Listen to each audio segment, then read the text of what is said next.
Good morning and welcome to Magical Monday Musing for the week of May 25th, 2015, our last week of May, and our second to last week of doing weekly musings. We're going to be working with a monthly format starting on the first Monday of the month, starting in June. So that means that this will be our last actual weekly musing. We will meet again next Monday, which will be the beginning of June, and that'll set you up for the whole month rather than us meeting weekly. I've needed to make that shift in our schedule from doing a video cast and the accompanying written format for you. So we're going to be shifting to the video and written format once a week. It'll be the first Monday of the month. But do not despair. If you love to receive a weekly musing, you still can. I will be offering the option of having an audio musing that is sent to you with me tuning into you specifically for the week, if you would like to do that. That will be a $30 cost per musing, but it is in the way that I intuitively shift and work into intuitive mode with the cards. I'll do that specifically for you. So you can let me know if that's something that you're interested in, and I will send an audio file to you for any given week that you'd like to touch in. If you'd like to continue to receive weekly musings, I would be honored to do that on an audio level for you. So it'll be an audio as opposed to a video. And of course, once a month, you'll always be receiving the written and video format through your subscription here at Magical Monday Musing, which if you are not a subscriber yet, you can become one by hopping on over to circlemagica.com/subscribe and enroll there, and every time a musing is sent out, you will receive it. So with that being said, we're making a couple of shifts here at Circle Magica. We are going to work with a card this week, which again, I don't think that we've chosen in the video format yet. It is an interesting follow-up to the transition of last week, the transition card that we got last week. So I'm sure it will hit some appropriate spots for you as we begin to unravel and look more deeply with how this card can be not only a companion, but a teacher and a guide for us. So let's go ahead and do our centering meditation and set our sacred space so we can really delve in and see how this card can be a guide for us this week. So I invite you, as always, to sit back and relax, recline in whatever position is physically comfortable for you, and take 3 deep breaths in and out.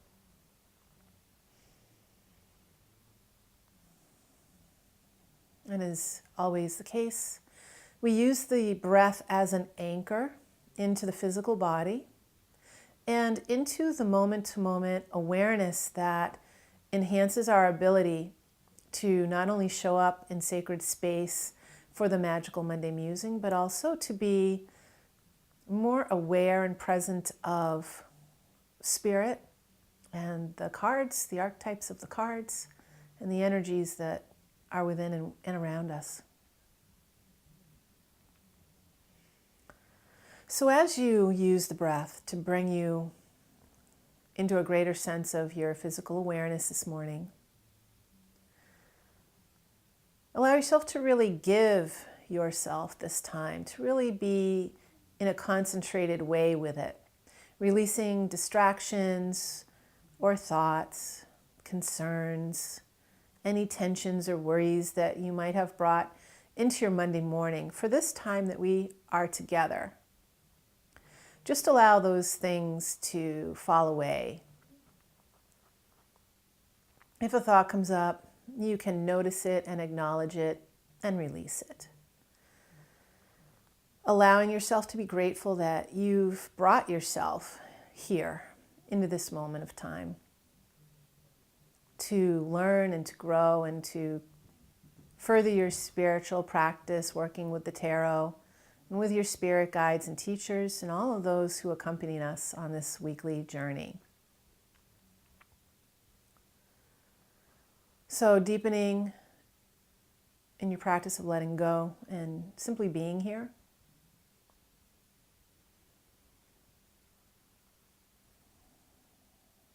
being here for yourself and for the greater good of this community, for what we can all learn and enhance our lives with. So we, as always, invite in the grounded presence of the earth, of the lower, middle, and upper worlds, and all of our spirit allies and companions that dwell within those realms, be they animal, plant, our spirit teachers, helping spirits. Inviting in our ancestors, loved ones, and friends in spirit who might wish to contribute in a positive way. Calling on the angelic realms, the ascended masters, light and star, sky beings. Calling on the four elements and directions, those being north and earth, and east and air, south and fire, and west and water. Calling on our own deep wisdom, and on the wisdom that we can take part of with the cards themselves, that we can learn and grow just by working with the consciousness that these cards will bestow upon us this week. Being in gratitude for the opportunity to share together as this community, and that we get a chance to share in this collective, which can accelerate our growth process. And taking a moment to consider your intentions for yourself this week. Speaking those aloud or to yourself, or just taking a mental note of them.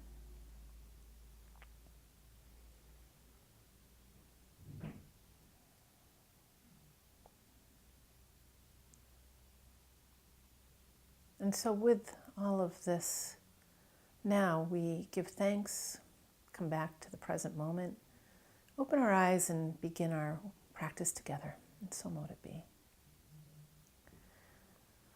So this week we have collectively chosen a pentacle card, or a card in the Wildwood Tarot that's considered the suit of stones. So we're working with the 7 of stones, which is healing, and the 7 of pentacles from the Rider-Waite deck. So the 7 of pentacles and the 7 of stones, which is healing. And so we usually talk a little bit about the number before we start to get into the messages of the cards themselves. And so the 7 we have worked with before. And if you might recall, the 7 can speak to a lot of different qualities. So it can speak to initiation. It can speak to setting ourselves up to move beyond obstacles or challenges. It can be thought of as a number of victory or achievement.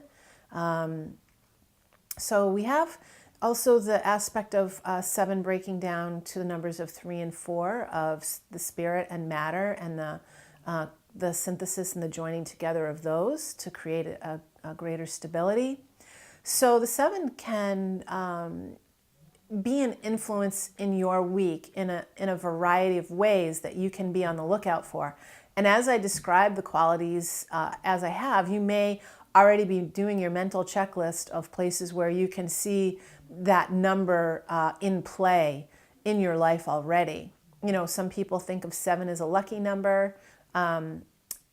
It has a lot of different potentials for you. So it may not be just a singular aspect of it that plays out. It could be, again, synthesizing with and for you to work in a number of different ways to assist you vibrationally in your life. So notice how that may be for you in conjunction with working with the earth suit, the pentacles, and the stones, which are about material matters. They can be about financial or earthly things, such as career or job. It can relate to money and finances and structure, getting some feet under getting some earth under your feet, excuse me. So we're working, as last week in contrast, we were working with process and intellect and mental experiences. This week we're really getting our feet into the earth, and we're working with healing. We are working with, like I said, when we work with the Pentacles and Stones, is a very pragmatic, a very material or tangible. And so some of the qualities that this week revolves around are when we're looking at the Wildwood Tarot and the Seven of Stones, you see that there's a green woman that's performing a healing on a person that's lying before her, surrounded with the sacred stones themselves. And this can have to do with needing to take some time out for yourself. Like you've moved through this transition last week.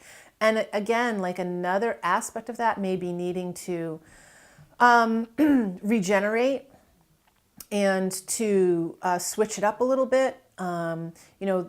Healing sometimes in both of the decks may speak to the idea of finding out if there's any place within you when you're doing healing work that you might need, the act of forgiveness for self or others. But it can be a time of deeper replenishment. Transitions can, they can take, that adjustment process can sometimes be stressful, even though it's really kind of cool moving from, that beautiful image last week on the Wildwood Tarot deck of the ship with the full sail moving forward.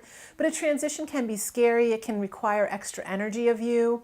And again, we are dealing with a mental process, and the mental processes can be stressful or taxing, or even in a great circumstance where the transition is one that you're very much looking forward to being a part of or engaging in, it can still require extra energy resources that you need to pull from. And so this week, it's almost in anticipation of the need to kind of replenish, to regenerate, to receive healing, to give forgiveness, to contemplate how that transition is working for you, and to let yourself have the space and time to do what wants to naturally occur for you.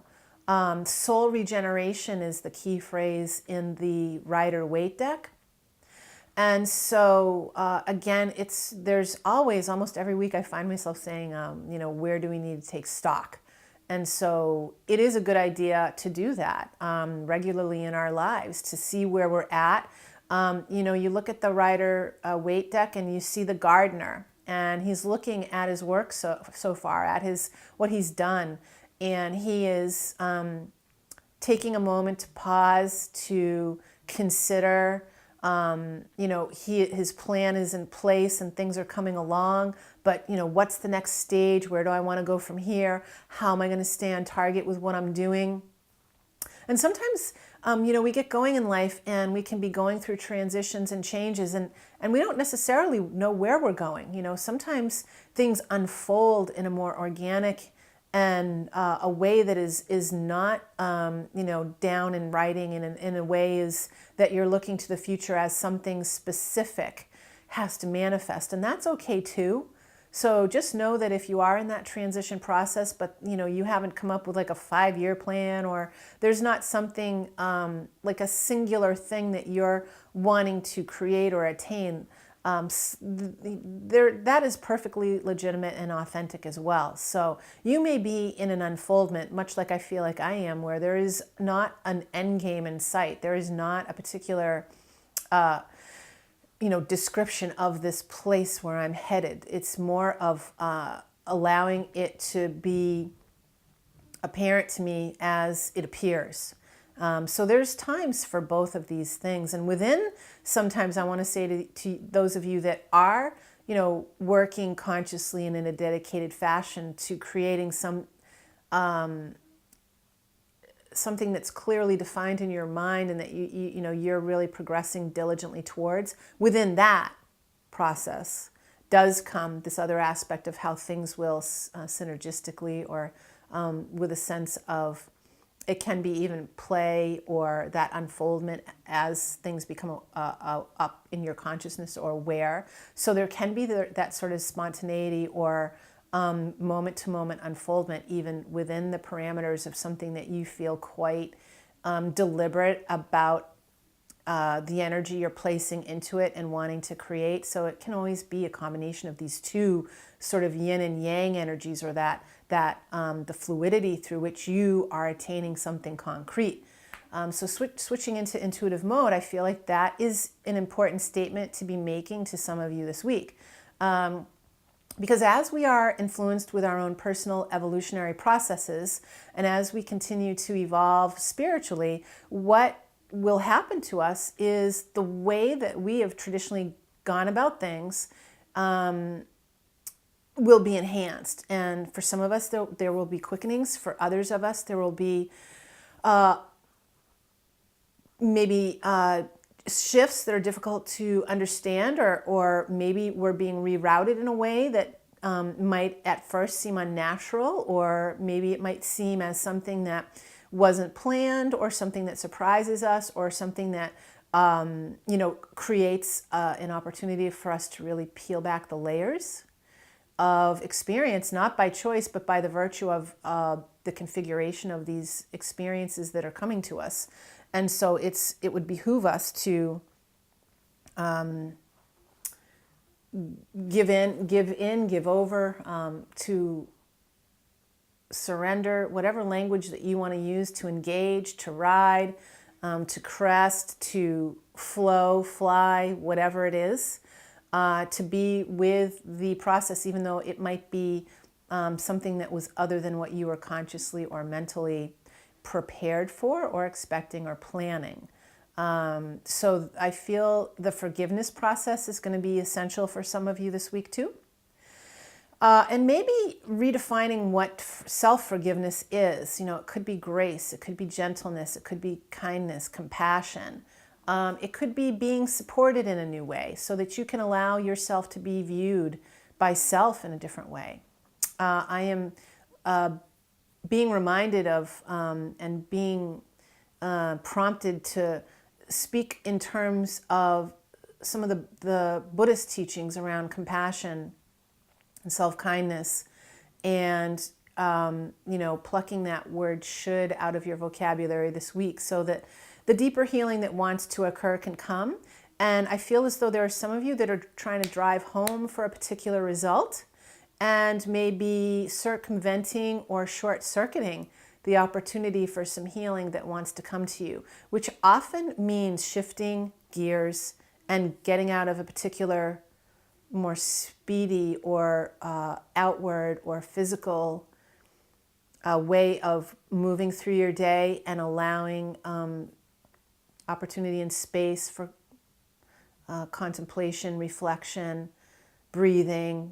Like I'm actually seeing an image of maybe sitting by a body of water and letting the movement and the sound and the rhythm of the water influence you to get you into that more watery space of loosening up, going with the flow. I feel a lot of imagery around that for us this week, about needing to be in a space where you can allow nature to influence your thought processes, your feelings about yourself or about others who have been providing challenges for you. Because sometimes the forgiving that needs to be done is also about forgiving someone else. So think about that this week. So that I feel nourishment is a big part of what can come to us this week through working with the energies of Seven of Pentacles and stones and healing. So there will be those of you that are watching this week that are going to need, I think the hardest part of it is, it's not that you don't want the healing, it's that you need to let yourself step back and receive spirit ministrations, if you will, so that you can have that. Because it is hard to break up the pace of the week, kind of like, once you get going, you've got things you want to accomplish, so you can be really driven and directed in your pace. But know that this week, for whatever reason, this is the card that we've chosen. So to what degree do we want to step into it and work with it and allow ourselves to have the opportunity to work with these archetypes and work with the energies that, we've chosen. So I think for some of us, it is going to be hard to make that break. But one way I can suggest that you might be able to initiate that a little easier if it's hard for you to, self-heal or to take time out to maybe like read a chapter of a book that will really kind of get you into that space, or to do something. Sometimes it helps to be accountable to somebody else or something else, like maybe a person that you could check in with and call up to have a conversation with, a friend or a mentor, what have you. Maybe it's an actual class that meets at a certain time. So if it's better for your mind to orient things that way, like around a structure of some kind, then see what you can do about that. Whether it could be a meditation class, it could be a yoga class, it could be something that has some kind of internal component to it, like not necessarily like a spin class. There's something about creating an avenue inward that isn't important for you, or you go for a healing session. You call on your healer or your team of people that you have that you work with when you need that, and make an appointment and get in so you can create having that access to yourself.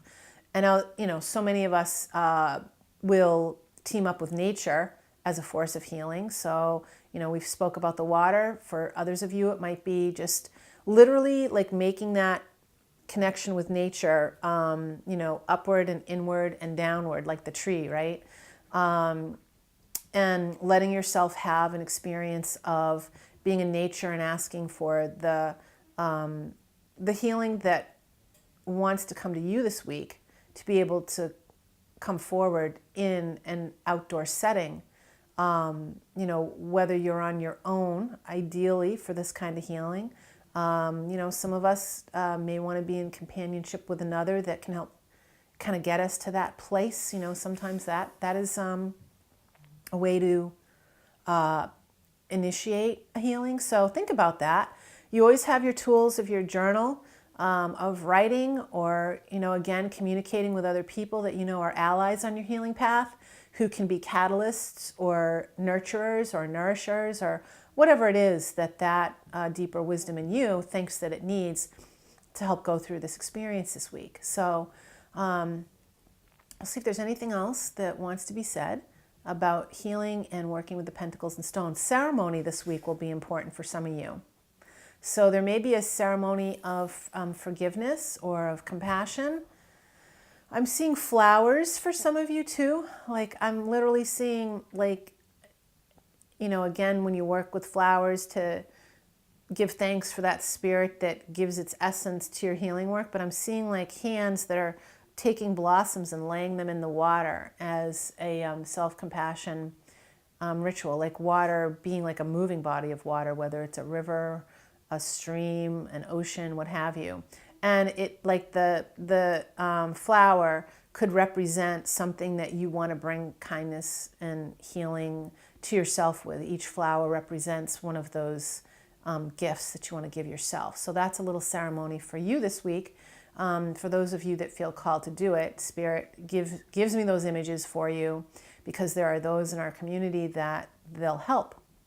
So with that being said, I hope that you all give yourself some time and open up to the ways that your particular teachers and loved ones in spirit, and also these cards, want to shape your week to help you with this work that we have, working with the sevens, working with the pentacles, working with the stones, and working with the energy of healing. So with that, I hope you all have a wonderful week and enjoy the long weekend.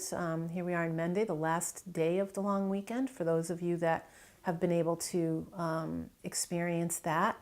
And may it be a magical and powerful one. I'll see you here again next week for the first week of June, the first of our monthly Magical Musings and Monday Magical Musings. And remember, if you feel like you want a personal musing from me, we can do that via audio. So I will email you an audio download that you can have, and it'll be $30 for each personal musing. So you can get in touch with me via the email, through my Facebook page, Deb D'Onofrio, or through the website, and we can make sure that you get the personalized nourishment if you feel that that's something that is of value to you and has worked for you in the last months and almost a couple of years that we've been doing this work together. So with that being said, magical, powerful week to you all. We'll see you here again next week. Blessed be.